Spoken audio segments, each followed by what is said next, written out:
Selanjutnya kita akan menjelaskan sebuah, kesaksian yang indah, yaitu kebenaran pertama pada malam ini. Saudara Thibault berkata, kerajaan surga adalah sebuah pemerintahan yang baru. Ketika berbicara tentang pemerintahan yang akan dihancurkan, pemerintahan ini adalah sebuah pemerintahan dari surga, yang berbeda dari pemerintahan negara manapun di bumi. Sebaliknya, ketika hendak menghancurkan negara manapun. Di sekitar saudara Thibault ada sapi-sapi yang berjalan mondar-mandir. Seperti ada orang yang sedang berjalan. Pada saat itu Thibault berkata, aduh, apakah menerima pemerintahan kerajaan surga itu berbahaya? Juga agak sedikit khawatir sedikit. Sementara terus berbicara. Sekarang keberanian menjadi sangat besar. Kemarin ada putri seorang saudari. Lewat akun video saudara Thibault mengirim pesan pribadi kepada saudara Thibault berisi kata-kata ancaman. Dia berkata, kalau kamu masih membiarkan ibuku pergi ke Guangzhou, aku akan lapor polisi. Ya, polisi dunia maya akan menangkap kalian macam-macam. Waktu itu juga agak sedikit gelisah. Sekarang mengerti bahwa semua itu sama sekali tidak bisa melukai kami. Sebaliknya, berbagai pemerintahan yang ia andalkan, berbagai aparat kepolisian dan lingkungan, pada akhirnya semuanya akan dihancurkan seluruhnya oleh kerajaan surga yang dari surga. Karena itu kita harus menguatkan hati dan berani. Ya, jadi pada tahun 2024, ketika kita mulai memberitakan Injil, begitu mendengar polisi mulai memeriksa grup WeChat, kita mulai merasa takut. Bahkan sampai tidak bisa tidur. Sekarang keberanian semakin lama semakin besar. Ini sangat ajaib. Ya.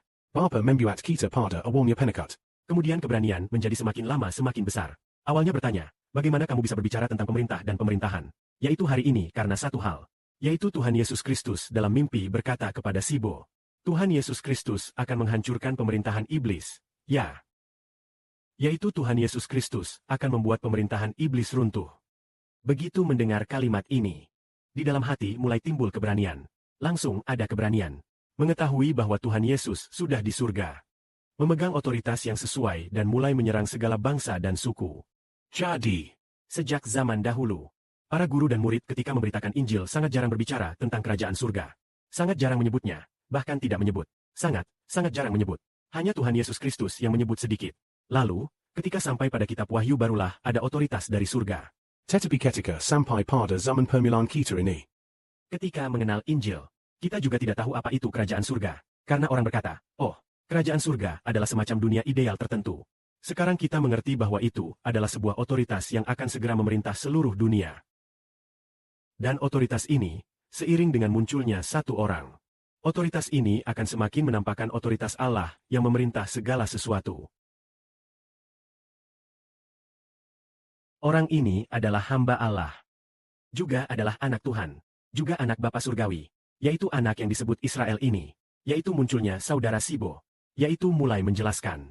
Dengan lebih berotoritas. Karena kita yang mempelajari Alkitab mengerti bahwa orang-orang surgawi sudah menyelesaikan semuanya. Dan saudara Thibault pernah berkata kepada saudari Luher, kelak saudara Thibault akan duduk di tahta Daud sebagai raja. Kamu tahu seberapa besar jabatan dan otoritas yang akan ia miliki kelak. Seberapa besar jabatan dan otoritasmu bersama dia. Lalu berkata, saudara Thibault, duduk di tahta Daud menjadi raja. Bukankah duduk di tahta Daud menjadi raja bukan hanya seperti itu saja? Bukankah harus menjelaskan tentang kerajaan surga?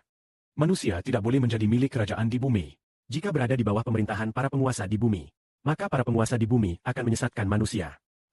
Membawa manusia menjauh dari Allah. Hanya otoritas dari surga. Pemerintahan kerajaan surga yang benar-benar adil. Raja kerajaan surga. Ia juga memberitakan tentang Allah. Membuat manusia kembali kepada Allah. Berbalik kepada Kristus, Raja kerajaan surga. Karena yang memberikan dia otoritas adalah Bapa dan Tuhan. Dia diperintahkan olehnya untuk menjadi raja. Duduk di atas tahta Allah dan Tuhan untuk memerintah sebagai raja. Sebagai Bapa, dia menghiraupinya sebagai raja. Jadi yang dia laksanakan adalah kehendak Bapa dan Tuhan. Karena itu otoritas ini adalah adil. Sebelumnya, saudara Thibault di suatu agama mendengar tentang kerajaan surga, mereka banyak berbicara. Tetapi tidak ada yang mengerti bahwa itu adalah suatu pemerintahan. Sebuah pemerintahan yang akan bangkit pada zaman ini. Pemerintahan ini sangat ajaib. Ia tidak memakai pisau dan juga tidak memakai senjata api. Misalnya dulu ketika Partai Komunis Tiongkok ingin mendapatkan kekuasaan. Disebut bahwa kekuasaan lahir dari ujung laras senjata. Artinya memakai pisau untuk membunuh orang. Dan, setelah membunuh, baru merebut kekuasaan dari Partai Nasionalis. Dan mempersatukan serta memerintah Tiongkok. Inilah maksudnya. Mereka berkata kekuasaan lahir dari ujung laras senjata. Tetapi kita bukan mengandalkan senjata. Kita berkata kekuasaan lahir dari Injil. Tentu kekuasaan itu sendiri bukan berasal dari Injil, melainkan dari Allah yang menganugerahkan kekuasaan. Injil melahirkan kehidupan. Allah menganugerahkan otoritas. Maka pemerintahan kita berasal dari Allah dan Tuhan Kristus. Jadi kita juga bukan dengan pisau dan senjata untuk mendapatkan kekuasaan. Otoritas untuk dapat memerintah seluruh dunia. Bukan dengan pisau. Juga bukan dengan senjata, melainkan dengan kuasa besar yang dianugerahkan oleh Bapa. Menggunakan Injil, berkhotbah dan menasihati orang agar berbalik kepada Allah. Pada akhirnya, setelah semua yang milik Allah dan milik Tuhan dibawa pulang ke rumah surgawi. Ketika Bapa menggenapi janjinya kepada kita untuk menghancurkan otoritas segala bangsa, Dia akan melenyapkan semua kekuatan musuh di bumi. Pada akhirnya hanya tersisa Israel rohani. Kiranya kemuliaan dikembalikan kepada Bapa dan Tuhan.